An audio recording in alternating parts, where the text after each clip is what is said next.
Hello and welcome back. I am Arumba. Thank you for joining me. Let's play some MASA with Stejo, Aavak, and Bentham. Let's go, guys. Hello. It's going quite well. Thank you very much for asking. How about yourself? Doing well. I don't have coffee.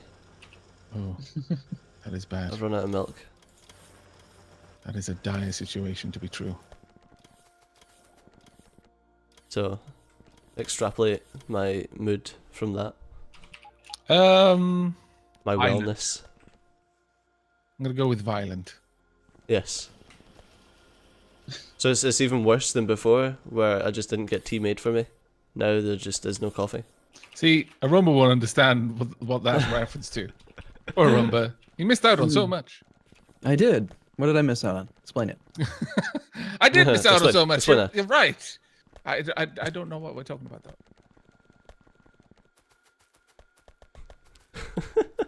I missed out on loads. Explain. Well, I was serious. Go ahead. Get started. Fucking serious here. Okay. It's just a shitty joke about not having a cup of tea made for me. That's pretty much it. Yeah, it's pretty much. Kind of had to be there. Oh man, now you made us explain it as well, and it got even worse the moment we had to explain it. It's like, oh, thanks, Arumba, you ruined everything. I try. Oh, did you notice anything new about the depot? Remember? No, I've been busy messing about, trying to remember how I did this thing at one point in the past. Now I'm doing it completely differently, and then I'll come back. Totally fine. Anyway. I take it we're missing purple science packs. Yes, we are. As always. Is it just the alien giblets? We should just really download the mod that gives you the Oh no, I just came back with like 500 of them. But there's a mod now that does the not.15 science changes. Like, we should just play with not.15 science. It'd just be so much simpler. Really? Do they know what the science changes are enough to make that mod? Yeah, well, it's it pretty doesn't. It doesn't quite approximate, from my understanding at least. It doesn't quite approximate the exponential like repetitiveness of the scaling science toward the very end. But like when it comes to the recipes, yeah, we know what the recipes are for the new science packs. So, Well, we Yeah, know they what. laid them all out in Factorio Friday Facts. Oh, that's right. Yeah, they did. It was a little graph, wasn't it? Not 100%. That's like roughly what they're looking for. Yeah, that was their plan at the time. yeah, so I mean they could change it, but so then the mod will get changed. Who cares? It's cool. I feel like introducing the new FARL lost science some of right its- now. FARL has lost some of its drones. Oh, they just slowly floated past me, just looking sad and tired. I'm like, where on earth did you got? There, nothing has been even remotely close to. Oh, that's weird. right, FARL must be. Yeah, they shouldn't have, but Bentham, Yes? are you doing anything important? I was just adding some blue belts to the copper feeding the advanced circuits, because there's still not enough. There's never going to be enough. Very well. Actually, Do it looks not like have we might be robots close to to having make. enough. Okay, well, when you get a moment, pop over to where I am. You are... One of these, two of these. I think maybe. Oh, there you are. Ooh, there's a whole new station thing going over there. Yeah. Well, I made a your bouncer, impression of it. Stejo, but it doesn't quite work perfectly because the pipe length is different. Like there's more storage in the pipes between the storage tanks and the actual rail tanker. But it's very Doesn't- close to approximate. Yeah, it doesn't- It's close. It's not as it perfect as doesn't like need to be a perfect. it's not like a Madzuri style train station for iron or something, you know, but it's good. Good enough. It doesn't need. Let's say it doesn't need to be perfect. Just Hello. roughly. Hey, dude. Sorry, I was just trying to think of how long I would want to do something for. But yeah, this is a little station design. I do like how siding the station over here that can be used for things like ammo. It'll only take a double-headed train though. Sorry, what's it? I keep saying double-headed, but I'm not sure that's the right term. When a train has an engine at either end that point in opposite directions, so it can. That's I call that- double-headed. It is Yeah, double-headed. Okay. Double-headed. Yeah. Okay. So this is effectively for this little thing here is for like trains that deliver ammo or repair packs and the likes. So basically maintenance trains, or if you want a camera train, and then the other one are for they're going to be set up as omni stations for a smelter. Is this going to be where you build your super awesome smeltery system? Well, I wouldn't say it's super awesome, but yeah. The way that I work this as well, it can actually take more than 3 trains. But I was playing around with from things that you've said in previous episodes, because I always put things in like inactivity and time as backups for when a train is in a station, and I told it to empty its inventory, but it can't because it isn't enough room. So rather than have it just sit there forever, I usually put in a timer, but that's not that efficient because if no one's waiting to get into the station, you don't really need it to leave. So Yeah. I played around with the idea of actually having a train that ran off the circuit conditions. Like its backup wasn't time, but circuit condition. It would stop and it would wait until it was unloaded or until it gets told to leave by the station. So Yeah, that's that what these works. combinators are down here. Basically, this is the waiting zone. When a train comes in here, because it has to stop here before it can go on to the stations, it causes this signal to turn red. This will start a countdown timer between these combinators. And once they reach whatever threshold, like I could say 5 seconds, if a train has been in this area for 5 seconds without moving on, then it's time to tell one of the stations to evacuate. And then it can move up. But I just pretty need to do good. the wiring first. I'm trying to play around with an idea of maybe, because right now the most the brute force way is to tell all the stations to evacuate, so then you're guaranteed one place, rather than just one station. But what I'm trying to think of is a possibility that maybe I could have another counter that would just increment and then effectively round robin the stations. So the first time the counter is activated, it tells station 1 evacuate. The second time, station 2 is told to evacuate. The third time, station 3, and then the fourth time goes back to 1. Makes sense. It's complicated. I mean, you know, it's one of these things where do you really need to do all the circuit stuff to get it to work? But at the same time, I kind of like just playing around with wires. Yeah, you like circuit stuff, so just do it. Have That's you the guys? thing, like, I would like build a rail system differently so I didn't need to bother, but it's still cool to do it. Mm-hmm. And it'll make a very cool and neat system when it's done. I've been playing around a lot in my solo game, which this is why I've spent so much time in it. I'm trying to get it so that with vanilla, without mods, because you can do it with mods a lot easier, but with vanilla, making it so that trains don't get dispatched to locations until there's a need for them to be there, and then they're sent and then they're brought back, so that there's like a master train station where all the trains just come and park and then get dispatched when there's a need for them at a certain station. And then they offload into an Omni station.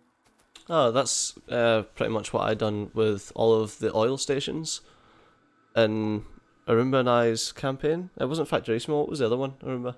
It's the I don't know, whatever one we did before that. We've played a lot of Factorios, Tijo. Yeah, I can't remember the name of it. But yeah, I basically had it so that there was 2 oil trains, and whenever an oil outpost had enough oil in it to fill the train would get dispatched and then come back. That was fun. Any particular reason why these robots are just floating? I'm confused. That's probably just FARLs. Oh, are they? Yeah, shoot. So these are FARL's robots that got dispatched, and now they. Yeah, don't you have to That's so send dumb. FARL away before you do that. Can FARL why does FARL need robots anyway? Because it builds outposts. It's actually extremely helpful. Is there some way to make it not do that when it's anywhere near here? I wish.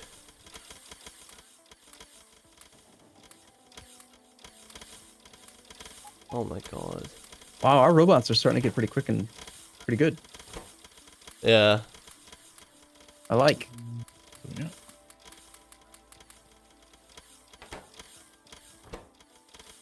Okay, counter works. Okay. I'll set up the rest of the logic there. But the counter is working. I just need to decide how I'm going to do the round robin. Because the easiest way is just to... I'll just quickly wire it up so that it'll get all of them to evacuate once it receives anything. But That is not an efficient way of doing it, and there's going to be a better way to do it. Have you guys ever tried making a biter zoo? I keep considering yes. it, but I've never got around to it. On my Bob's Mods Mega Train, I done that because you can farm the little giblets off of the biters. Well, there's still a practical application for it, even in vanilla, and that is that. So you know how, Scrubbers. yeah, trees will absorb pollution, ground absorbs pollution. A single biter nest will absorb like 9,999 pollution per second. So you just leave a biter base and you surround it with turrets and flamethrowers and stuff, just outside of range of the actual nest itself. They kill the biters every time they spawn, and then the biter nest consumes all pollution in that chunk. Oh, that's actually pretty Which ingenious, I'll be honest, yeah. Prevents all of the pollution that you generate from spreading and activating new chunks and causing new biter attacks. That is pretty ingenious. Seems pretty sneaky to me, and I like it. Pollution I was scrubbers. just thinking of one where you get one of each kind of biter and put them in an enclosure. Yeah, you thought you were thinking more kindly, like yeah. how can I be nice to the biters? No. I don't know if How can that's I more make a kindly, really. I petting mean, zoo? you're keeping their homes intact. I'm like keeping each one individually caged. It's pretty rough, yeah, when you think about it. It's part of the reason I've never actually done it. People will be like, "Well, you're so horrible. Why?" And basically, like the alternative would be murdering them as usual. So I don't know. It's still cruel, I guess. Like, hey, I killed all your friends and family, but you get to stay alive in this cage I made for you. Look how comfy it is. Sounds just like humans. The bastards. Yeah, I was going to make a comparison, and then I thought, but I probably should have. So notice this thing with the signals. Mm-hmm. I think I've got this the right way around, but you always do the thing of like putting, like any junction, you put chain signals everywhere but the into outputs. the junction. Yeah. But when there's only one output, I think there's no particular reason to have chain signals. Which chain signals are you looking at? These three here. I'm Okay. pretty sure that you can just have them as normal ones, and it would make no difference. Might even slightly speed things up. Yeah, you are completely correct in this instance because there isn't actually a junction. They're just entrances onto a single line. You are quite correct. Just force of habit at the exit of a station, I always put down chain signals.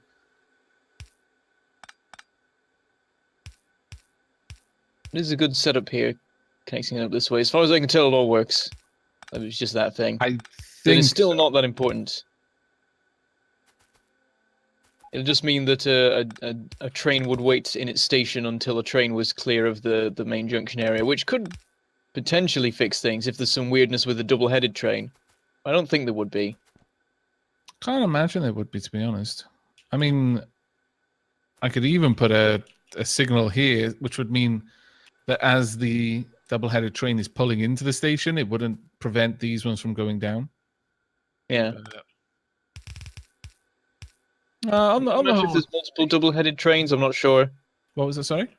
It might matter if there's multiple double-headed trains, some of these signals, but I think if there's only one that ever uses this station here, then it's fine. Yeah. Even then, it might be okay.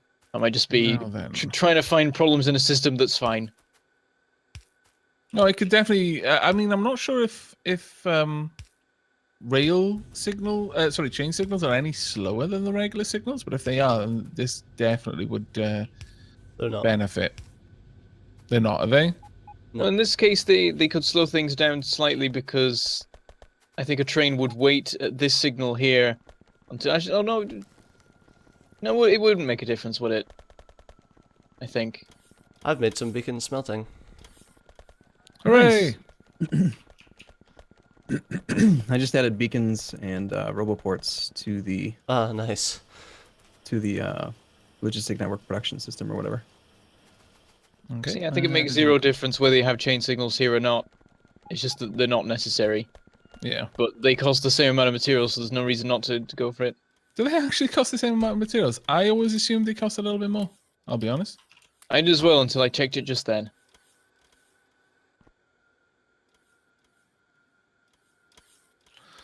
Okay, now then. I mean, I can quickly set up. I can show you what a cell in the smelter will look like, Bentham, if you want. Damn it, I've just gone home. Oh, well, now you just never know. Hold on. Pocket cargo. I love that. Is that like escargot? No, it's significantly faster. It's funny because it's snails. How marvelous. Right. Now, the initial design that I used used two belts that went either side effectively. I'll just quickly show you the evolution of how I used to do it. But I found a better way of doing it. I discovered it on Reddit, of all places. You seem What I- surprised. I know. Is Reddit not a good resource? I'm confused. I just don't know. I don't usually look for other solutions. But once I've gotten something that does work, occasionally I'll see if someone else has done it and done it better. And yeah, as is often the case when I actually bother to look, yes, they have. Basically, what I used to have was, this is why I said that the setup took so much space, is these chests would, for example, a filter inserter would be there, for example. I'm going to make a bunch of them so I can show this off. I would have a stack inserter. Boom, boom. And there we go. Actually, no, I need filter stack inserters. Now, effectively, the way this would work is these would always be set to only only work on copper and iron, or however I have them set up. That will actually annoy me enough that I need to move it now. I think it's funny. Our factory's getting large enough now that it's uncommon for me to see you guys. Just sort of running around. I feel like I'm playing in my own big, huge factory with no one else here. Admittedly, we're not in the factory right now.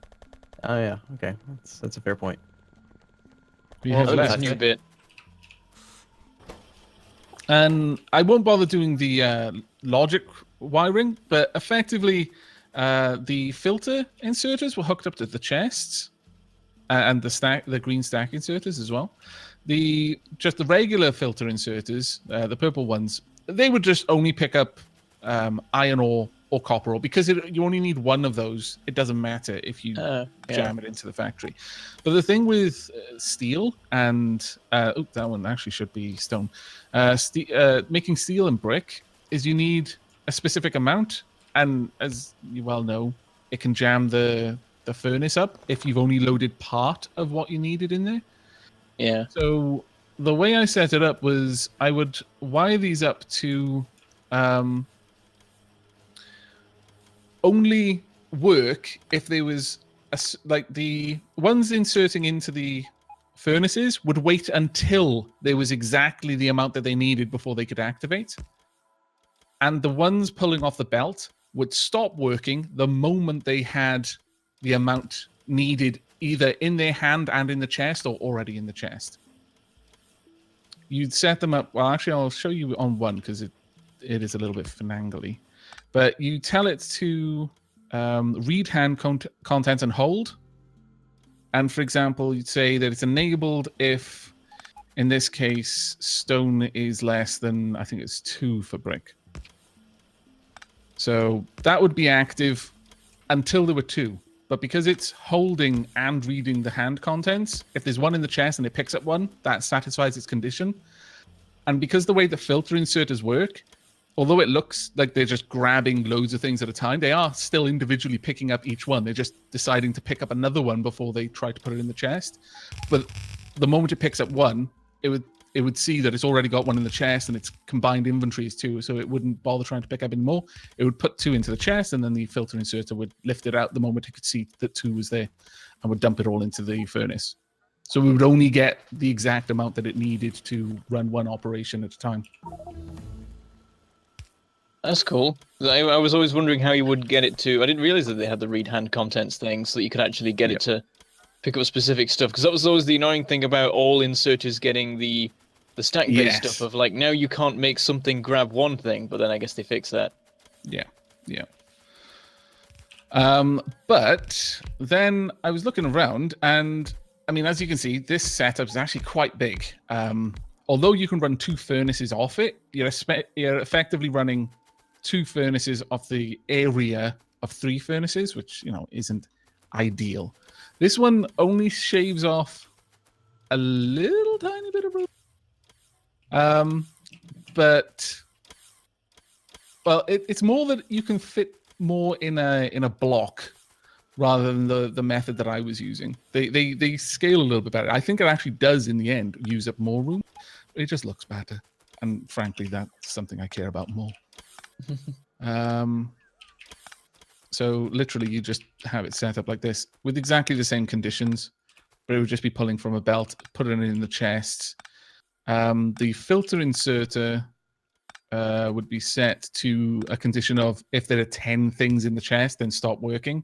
And considering it can only pick up copper or iron, it doesn't really matter on the whole. But that is the entire cell, and then you just basically stack them end over end over end.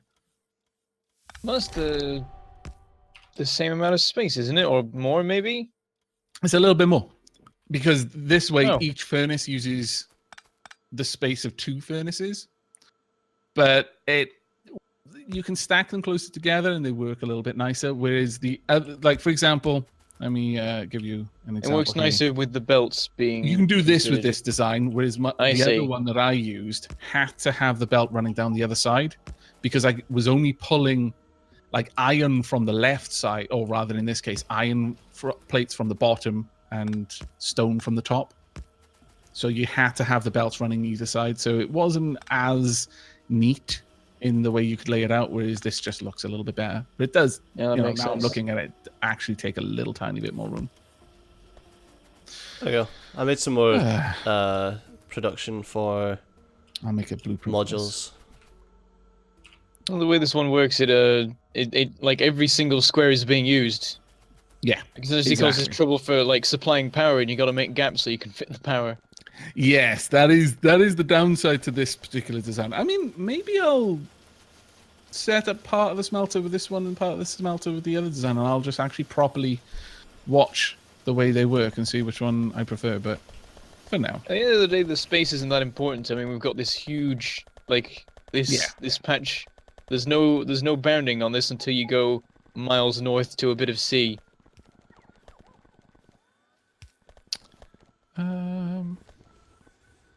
I don't like what you've done with this hazard concrete. Whoever did this, it's so ugly. I don't know what you're talking about. It's so hideous. I hate hazard concrete. But I was like, the options are entirely normal concrete everywhere, or I add a little bit of decoration around. And you chose wrong.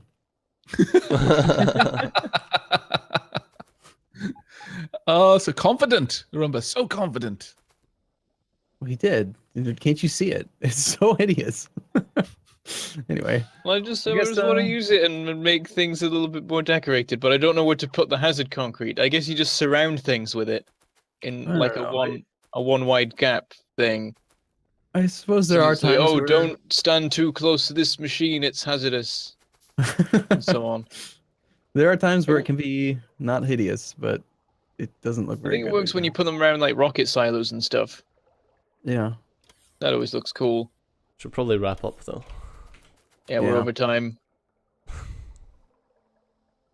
I considered Okay. when you said that you chose wrong, I considered going and with that, but it wasn't my episode to end. That is true. Whose episode is it to end? Forgotten. Oh, right, it's Arimbas. mine. Crap. Sorry. I'm been building stuff, working on stuff. Sorry. Been in his own little universe. Okay. Well, thanks for watching, everyone. We're going to take a break here. We will be back, though, same time, same place tomorrow. So thanks for watching. We'll see you soon. Bye bye. Take care, Bye. everyone.